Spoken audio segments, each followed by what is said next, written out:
They were able to build the 5 missions, including the Alamo, and then San Antonio grew around the Alamo.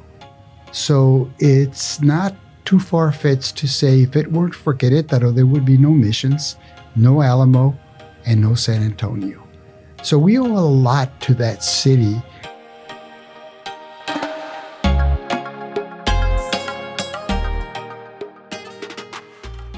Hello and welcome to Nosotros, the podcast about Mexican-American politics, history, cultura, y más, brought to you in part by the Gámez Law Firm.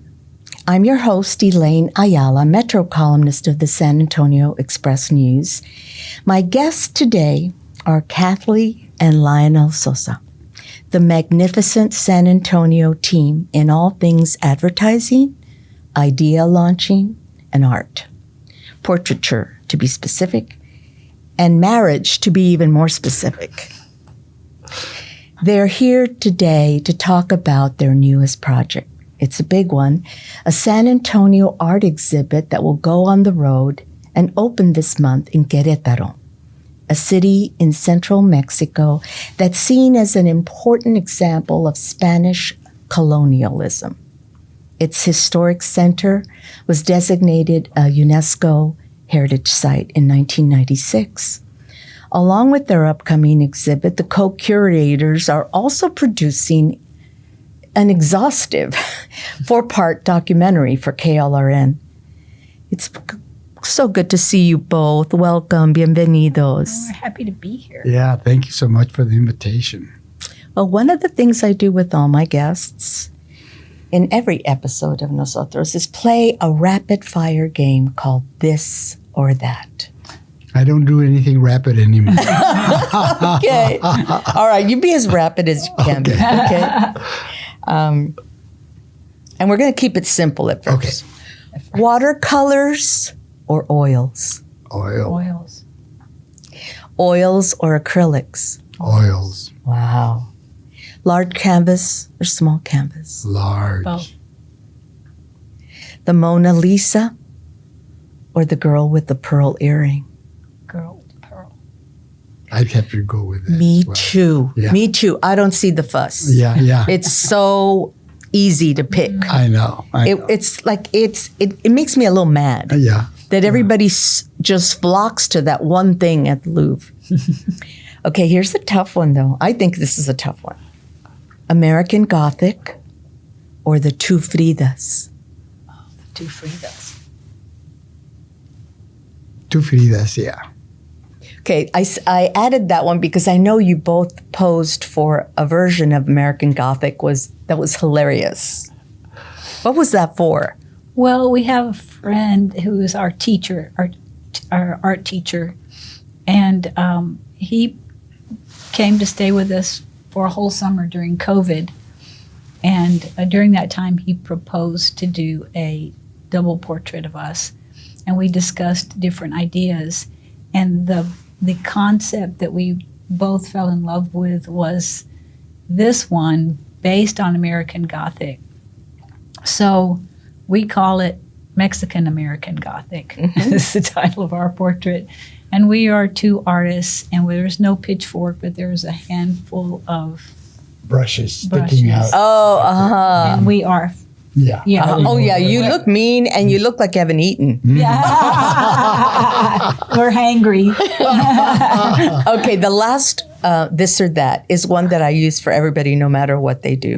Okay. Corn or flour? Corn. You're truly Mexican. I have a hard time with that question. Yeah. Because there's once in a while. Oh, yeah. There's nothing like flour on some things. Like Bill Miller's Yeah. bean and cheese. Yeah. Oh, or barbacoa. Mm-hmm. Yeah. Anyway. That's it. Okay, before we get into some questions, I'd love for our viewers to take a look at a short video in which you're featured, Lionel, talking about this project.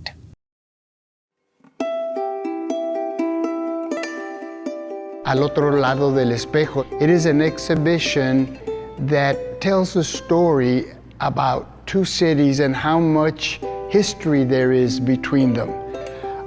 If it were not for Querétaro, where the missionaries were trained and sent up north to New Spain, what is now San Antonio, there would have been no missions.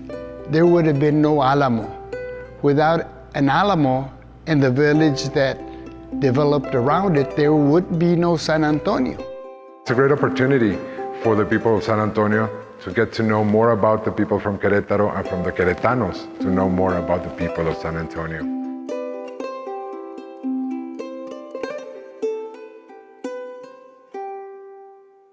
So this is the thing about San Antonio and Lionel. Every time you think you know its history, every time you think like, oh yeah, that answers that question, I'm done, I know enough, you realize you're just scratching the surface still. Absolutely. So tell us, both of you, take turns telling us about this deep connection and how you two are part of this connection because you live there part of the time. We do. We live in Querétaro, Mexico, and we started going there 5 years ago, actually to San Miguel de Allende, to find a cooler place for the summer. We found that we couldn't afford San Miguel de Allende, so Kathy suggested Querétaro. And, which is another growing place where expats are going. Well, there's not that many yet. The expat population is only 1% in Querétaro. Oh, okay. So how far away is San Miguel? An hour. Okay. Yeah, by car. Which is inundated with Americans and yeah. others, right? About 25% of the population in San Miguel is either American or Canadian. But in Querétaro, it's Mexico all the way. Besides, the streets are flat, the sidewalks are wide, but it's a colonial town, as you said, UNESCO World Heritage Site. So it's a place where you can live downtown in the historic center, which is 9 blocks by 18 blocks. You can get anywhere. That is the new UNESCO World Heritage Center. Exactly. Right. And that's totally protected. Not only do they tell you what you can do outside with the facades, but what you can do inside with the original walls. You cannot mess with the inside either, as you can here. If you're in a historic site in San Antonio, as long as you don't mess with the front, you can do whatever you want on the inside. Not over there. They protect everything that's original because some of those buildings are almost 500 years old. Oh, my God. Others are 400 or 300 or 200. Ours is a combination of all of those. Are you in the historic center? We are. Describe it, Kathy. Well, it's one beautiful colonial era building after the next, and a church on every other corner, maybe every corner and a half. There's a beautiful church, and the whole center is protected, so there aren't any places where your eye has to move to a different period of time. It's like going back into the colonial era and having that span of 200 or 300 years. So, it's charming, it's historic, it has texture, the streets are beautiful, and everything is artisanal. Everything is handmade. In fact, even today, as we did this renovation, people came in and made the bricks, they made the walls, they made the forms for the different pieces that would become the wall. I mean, everything is made by hand. And you own a house there. Is it a house? Is that what you would describe it as? Yes, it's a house, and it was once a part of this entire block was the property of the Iglesia Santa Rosa de Viterbo. And this is a church that has a long relationship with San Antonio. If you saw the 1718 exhibit at SAMA during the tricentennial, many of the objects that Marion Ettinger selected and borrowed from were from the Museum of Viterbo. So there is a wall in the back of our studio that is 17th century. So we're talking rock, mud, fiber from palm fronds, horsehair. As they began to take the exterior materials away, you could see and read the building. This is the oldest wall. This is the next oldest wall. This is the next oldest wall. Just by the materials that they used to make the structure. There's a title that you used to draw us in to this project, and I love it. I'll repeat it here. San Antonio y Querétaro, a reunion. 3 centuries in the making. El otro lado del espejo, the other side of the mirror. Okay, let's start Exactly. A reunion 300 years in the making. Because 300 years ago is when the missionaries, Spanish missionaries, came to San Antonio to build the 5 missions. They came not directly from Spain, they came from Querétaro. They had spent 7 to 12 years studying the customs of the indigenous, studying their religion, studying their languages, studying everything about them so that when they came here, they would become part of the communities here. They didn't want to come here as conquerors or they wanted to spread Christianity. That was their mission. And they needed to do it in such a way that they could get the buy-in. So they already knew the language. They knew what customs to respect. So they offered this grand prize of saying, look, we'll offer you protection. We'll build a place that'll have protection against any hostile Indians. They were all fortresses. They were all fortresses at the beginning. We will teach you how to farm so that you'll have food all year round. That's not having to move as much. That's right. You can be in one place, and we will give you the religion where you can go to heaven. If you become Catholic, you will go to heaven. What better reward could there be? So let's work together and make it happen. And they did. And they were able to build the 5 missions, including the Alamo. And then San Antonio grew around the Alamo. So it's not too far-fetched to say if it weren't for Querétaro, there would be no missions, no Alamo, and no San Antonio. So we owe a lot to that city, and we are connected like sisters separated at birth. And we didn't know we had a sister separated at birth. You can ask most anybody, where did these missionaries come from? And they assume Spain. But they came from Querétaro. So we owe that city something, at least recognition to say we are historically connected. Let's do something together because we're already doing business. There's 5 HEBs in Querétaro. That's good to know. That is. They're beautiful stores as well. And Kathy approves. They're Kathy approved. Yes, she does. The same people that do the parts for Toyota in San Antonio are the same people that own the assembly plants for Toyota in Mexico. So and there's the banks, and there's a whole lot of other businesses that have been tied together. It's not just business; it's music, it's culture, it's language, it's family, and all of these other things that we share but don't really know about each other. How much do we know about the Queretano or the Mexican that lives in Mexico? How much do they know about us? This is a chance to look at the other side of the mirror, which is, by the way, a title that Kathy came up with. She's good at that. She's very good at that. I've had about I 6 think she or would have 7 made titles. an excellent headline writer for the Express News. Oh, thank you. Kathy, there's this connection that for many of us will seem brand new, like we never heard of it. I'm embarrassed to know I'm among them. When I first learned of your project, I thought, I had no idea.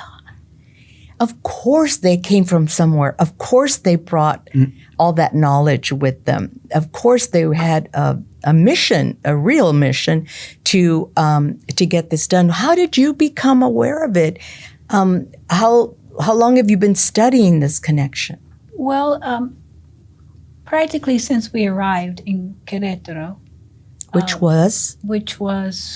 This was our third summer there. So, más o menos 4 years. And we determined early on that we wanted to live in the Centro Histórico because we don't want to have a car in Mexico. We want to walk wherever we're going to go. And so we do a lot of walking where we're there. And as you walk through the downtown, the Centro Histórico, you will see on this corner or that church a marker that says the friars passed by here on their way El Norte to make missions in El Norte. So it was like, okay, well, these people have a secret that we don't know because we are the destination of this. A major destination. A major destination. And wasn't their original destination. Wasn't where they thought they were going, but it wound up being the most successful destination to establish these missions. And these friars or Franciscans, they were, as we're told, you know, as we meet with historians and meet with people in Querétaro who know the answers that we wanted to learn, they are uniquely prepared to do this kind of work because they are facile with languages and they're very service-oriented order. So, you know, the Franciscans, here they go, from Querétaro to Sierra Gorda, that group of missions, and wind up all the way in San Antonio. And these trips are made over and over again so that the trail gets developed a little further. Then there's another way station. Then there's another. So it takes years and years. And they go on foot. They refuse to ride. Every now and then a Franciscan friar will get on a donkey, but nobody gets on a horse. That's too fancy. We don't do that. We go on foot. So we were so impressed, and we thought, we didn't know that.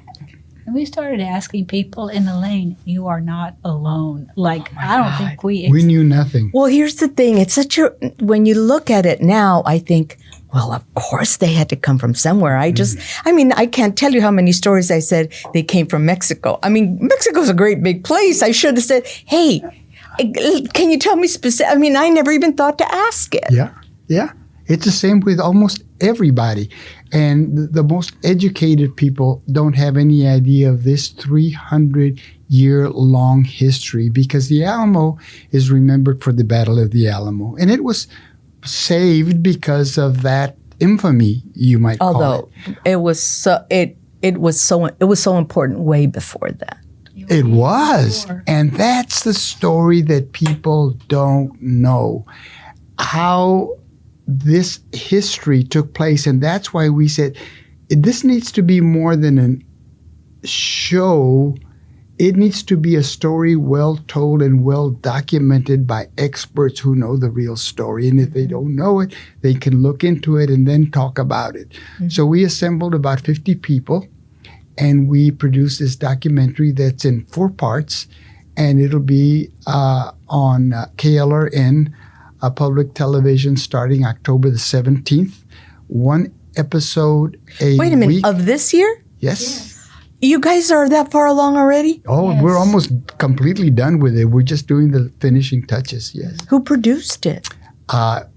Talented group, still unknown mostly in San Antonio. They're called Sprocket. Alejandro Maya and Jorge Conde. These guys are geniuses. Okay, it's okay. I'm that way too. Don't you worry one bit about it. And because they understand both cultures and they understand both stories and they understand where to go to get part of the history that we don't know where to go, or to get the pictures that we don't know where they may be. And to get the music, we kind of direct them, let's do the opening that has church bells. And Kathy said, We yeah. hear them every morning when we're in Querétaro. Uh-huh. We hear these bells. So it is talking about music and sound effects, and it was like, yeah, with the bells. Yeah. And then they add birds flying around. They add flags. With AI now, Yeah. you can do so many things that you weren't able to do 3 and 5 years ago. So yeah. you can produce much better quality for a lot less money and get these effects that give you this sense of realism. So you're in Querétaro now 4 years ago, and you're learning little by little that there's a connection to San Antonio. And then you think of this idea of bringing San Antonio art to Querétaro. Right. So do you want to know how that happened? Yes. Okay. Well, our mutual friend, Dr. Maria Ferrier, who was the founding president of Texas A&M San Antonio. I'm a big fan. Among so many others. Yes, among so many others. When we decided we were going to go to Querétaro and we'd be spending time in Querétaro from now on, she said, well, can I go with you? And we said yes. And she came. She had a great aunt whom they would visit in Querétaro when she and her sister were children. And she wanted to hunt for that house and wanted her sister to come to anyway. Before the ink was dry on our home, the buying of our home, she had rented a place, and she says, I'm going to stay for a year or two. And That's how she got there. That's how she got there. And we came home and she stayed, because our intention has always been to go back and forth, right? Anyway. That's just like her. She's It's so so courageous, She man. is. And she's a natural connector of people and ideas. Like, she does it like breathing. So one day she says, we're setting up a meeting. I want you to meet my landlord. I said, okay. We need friends, right? So she goes, yeah, because my landlord is the director of the Museo de Arte de Querétaro. Wow. Now, Good landlord to have when you're artists. And it was like, sure, we'd love to meet your landlord. And, we hit it off, and she said, he needs to see your work. He needs to see Lionel's work. He needs to understand the kind of art that exists in San Antonio. And we began that conversation, and he said, I want to do a group show of San Antonio artists. Will you help me? We said yes. That easily. That easily, yeah. Well, over some mezcal and That helps so it does. much. It does. Breaking of bread and bottles of wine, or That's mezcal, right. or mezcal. tequila. All of it Yes, works. All of it works. So I counted up the artist in your invitation, and it appears to be 21. 20, Has it grown? 21. 21? I see 21 on you might have to update the, Yeah, it's 21. okay. Okay.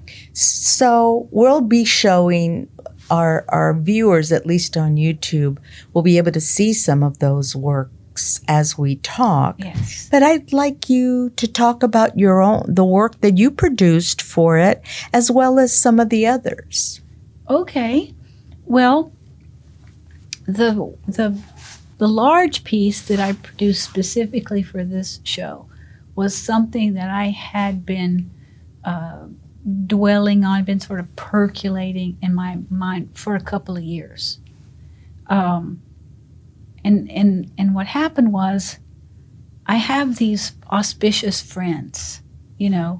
My friends, several of my friends, including my husband, have archives. Now, this means that some university thinks you're so auspicious that they want every manuscript you've ever done, They collect them. photo that was taken of you, every article that mentioned you, everything. They want to keep, because they know that you are so important that people are going to want to do their doctoral theses about you now and in the future. And and this has never bothered me that I was the stepchild of, all my friends. Until one day I was over at Ellen Riojas Clark's house, and we were talking about a previous project. And she had a little bag hanging on the back of her dining room chair that she was sitting in. It was a little bag with handles, and it was hanging on the chair. And it reminded me of, do you remember litter bags? When people decided that it was bad to throw crap out your car window, they started giving these little bags. God, wasn't that just a horrible period? What shame. We were awful. We were just tossing things out. Now, younger people will not know that unless they're sloppy and they do it too. But it was just shocking what we put out on highways. Yeah. No, it was terrible. It was terrible, and then it was Lady Bird Johnson that got us to stop doing that. Was it? Okay. Yes, during the LBJ administration. Beautify America. Beautify America, and it was keep the highways clean. And that's when she started with all the blue bonnets too, all the wildflowers. And then don't mess with ad Texas and so forth. With the indigenous person. Oh crying. yeah, that's right. That was very powerful. Very Anyway, effective. Right after that, they started distributing these little things called litter bags that you would hang on the radio knob in your car to remind you not to throw your crap out the window. And the little bag that was hanging on Ellen's chair, was about that size, right? And so she would, I don't know, she'd be fiddling with something, and she'd finish with it, and she'd turn around and she'd put it in this bag. And finally, the curiosity just got the best of me. And I said, Ellen, what on earth are you doing with your stuff in that little bag? And she goes, oh, it's for my archives. And I said, what do you mean it's for your archives? I mean, I know you have archives at UTSA. Yeah, she's pretty famous. But what do you mean that this, I don't know what it was, a candy wrapper, a grocery list. She's saving everything. It was, he said, what? She goes, no, it's for my archives. They want everything. They give me these little bags, and they want me to put everything in the bag, kind of the ephemera of her day. Because when you're that famous, someone's going to want to do a doctoral dissertation about your grocery list or your candy wrapper or, what you did when you weren't being famous and, anyhow. Wow, I had no idea. Me neither. I thought they kept letters and, posters and... I think mainly they do, and but anyway, this was the last straw for me. It was like immediately celosa to the max. I'm going, what? I mean, they even want her trash. They even want her trash, and I'm such a failure and a hack and a nothing, and it was like, oh my God. Anyway, so the way I self-medicate and self-soothe after something like that is I say, I'm going to make a painting about the stuff I touched during the day. Ah. I don't know how I'm going to do it, but that's what I'll do. You touch a spoon, you touch a cup of coffee. Dog food. Yeah. Beer can. Your husband. Yeah, we're in there. We're in the paint. And so I made this painting. It's 5 feet by 6 feet. God, you like big. I like big, yeah. And it's called All My Amigas Have Archives on My Mind. So So that will show there. That's there. What will you show? Well, we worked on a project for a mural on the San Pedro Creek together for a whole year. And it was one of those things that really tested our marriage because we were living in Querétaro at the time that a house was being built in one room. We were working in that one room, sleeping in that one room. That's horrible. Sounds horrible. In that one room while the construction was going on in the rest of the house. And they're building bricks. Yes, dust everywhere. Polvo everywhere, every morning. And it was one of those things that we did these 5 panels called The Story of San Pedro Creek in 5 chapters. Actually, there's a better title. It's close. You're close enough. Okay.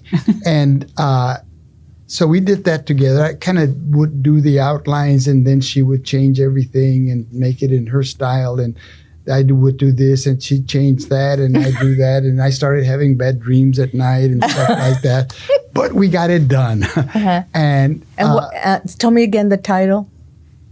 La Gloriosa Historia de San Pedro Creek. A story in 5 episodes. Mm-hmm. La Gloriosa Historia de San Pedro Creek. So, we did this. Now it's in tile. It's on San Pedro Creek. It'll be there in perpetuity. But the originals are held by the county, Bexar County, because they are the ones that own it.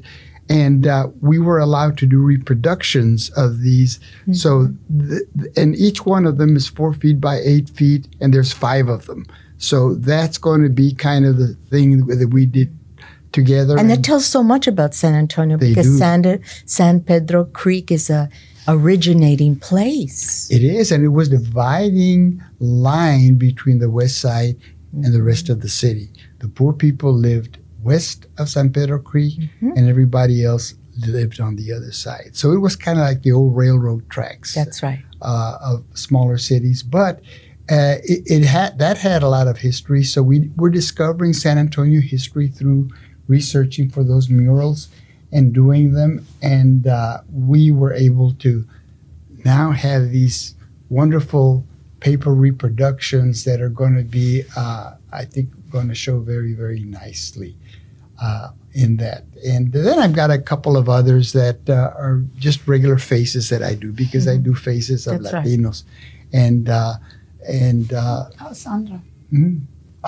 About Sandra's painting? Oh, you have something on Sandra Cisneros? Yes. Well, and she lives nearby. She lives in San Miguel de Allende, and she's been there for 9 years. And she's going to do a talk on Sunday at 1 p.m. Saturday at 1 p.m., the 21st. It's called I Thought I Was Mexican Until I Moved to Mexico. It's going to be great. Oh, that encompasses a whole lot of us. For sure. And so there is a painting that one of the best portrait artists of all time, John Singer Sargent, painted, that is called Madam X. And it's this exotic woman that has this gown, shows her shoulders bared, with very skimpy little straps. And she's in this beautiful black gown holding a pair of gloves and her other hand on this beautiful piece of furniture. And it's a profile look. Madam X is called. So I was talking to Sandra one day, said, I'd like to do a picture of you using as Madam X, but your face instead of Madam X's face. Oh, she got all excited about it. Oh yes, do one. She went and bought a dress that looks like that same dress. She came to the house and posed. In fact, she posed twice. So that her hair she isn't would be shy. No. But she's been immortalized by numerous artists. She already. has, yeah. And there's probably a dozen artists that have painted 36 portraits of her. But for some reason, she wanted to be painted this way. This concept. And so I painted her. She hasn't seen the paint. Oh my God, I'm excited to see it. But we're going to take it over there, and during her talk, we're going to unveil it there. And wow. I just hope she likes it. Yeah. But, she'll tell you what she feels. Yes, she will. She's not going to hold back, so be prepared. Yeah. Okay, so there's this KLRN 4-part documentary. Kathy, describe how these segments were shot and how people will be able to see them and use them even in classrooms and things like that. Okay. So the way we decided to organize these episodes, and as you said, there's 4 30-minute segments, and they'll be seen on KLRN every Thursday beginning October 17th. There'll be a new episode for a month. So 7:30 p.m. 7:30 p.m. on Thursdays beginning October 17th. And we organized the information into 4 segments. So the first segment is the deep, profound history, the oldest part of the connection. The second is the missions and the history of the missions and how important they were, all the way through the restoration of those missions. So is Father David and Rebecca Simmons and a bunch on the Alamo with Alex Rivard, who's the education person at the new Alamo Museum, and the archivist Ernesto. And the third episode is the blended culture of San Antonio. And we talk about how this borderland creates a blended culture that is not Mexico and it's not the United States. It's its own thing with our own language and our own cuisine. And how is it to grow up and be a part of the blended cultures, episode 3. And the 4th episode is artistic expression in the borderland, in San Antonio. So episode 4 is the episode that has the concentration of artists talking about their work, their identity, how they have come to express themselves artistically through cultural iconography. So tell us when the exhibit begins, how many days you'll have panels, and then when the exhibit will close, because it'll be around for a little bit. Yes, it will. So the opening reception for the show is Friday evening, the 20th of September. The day before is a whole day of panels. So that's a very full day. If people are coming in, you'd want to come to participate in everything. You'd want to get there by Wednesday night, because all day Thursday are panels and lectures. Friday is the opening. Saturday is another series of programs, and the headliner is Sandra at 1 p.m. on the 21st on Saturday, and also on Sunday. But we've got a slew of really wonderful topics. Like Harriet and Ricardo Romo are going to be talking about collecting and investing in Latino art, for example, and the group of artists will be on their panel. Mm-hmm. So there's some really good topics. I think it's going to be kind of something for everyone. And then the exhibition doesn't close until the last day of January 2025. So we've got 4 strong months of availability for viewing. And it's going to be interesting to see, and you'll have to report back to me. I hope to go as well, but to see the reception it gets among people in Querétaro.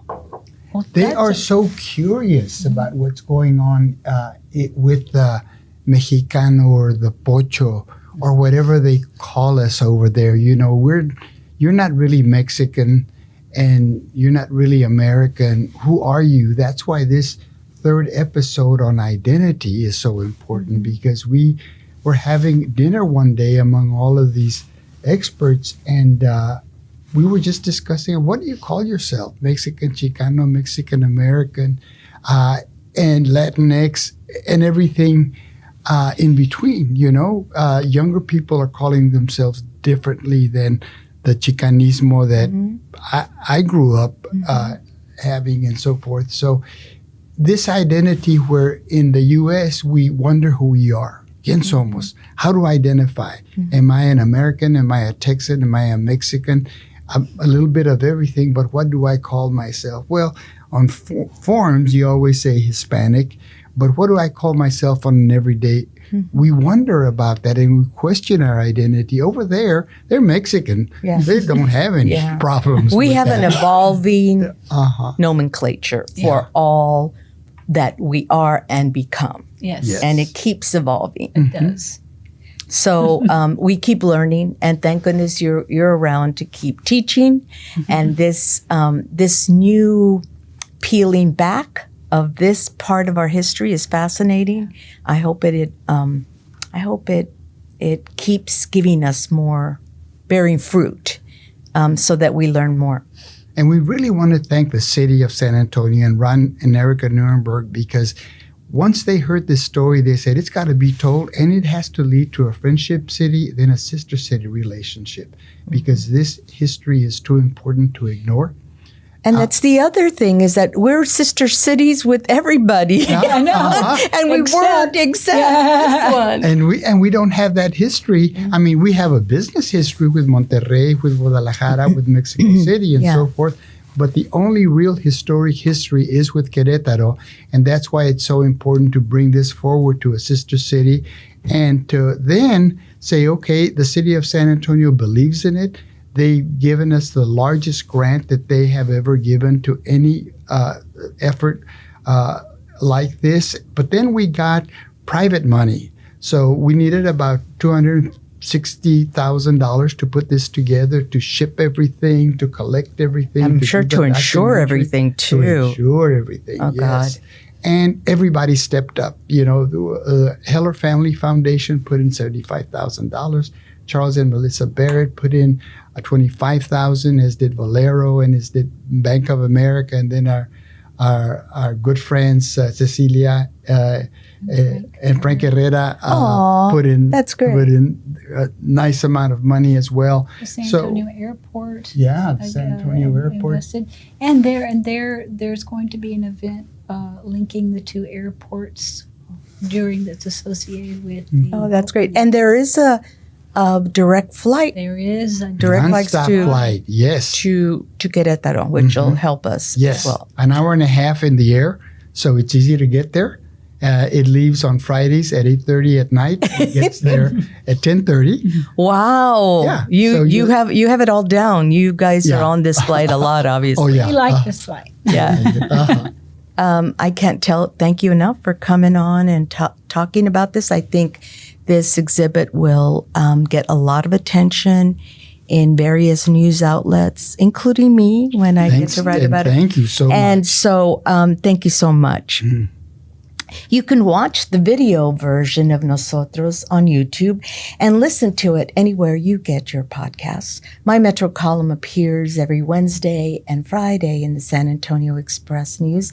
And if you want to reach me, my email is eayala@express-news.net. Thanks for listening, and we'll see you next time on Nosotros.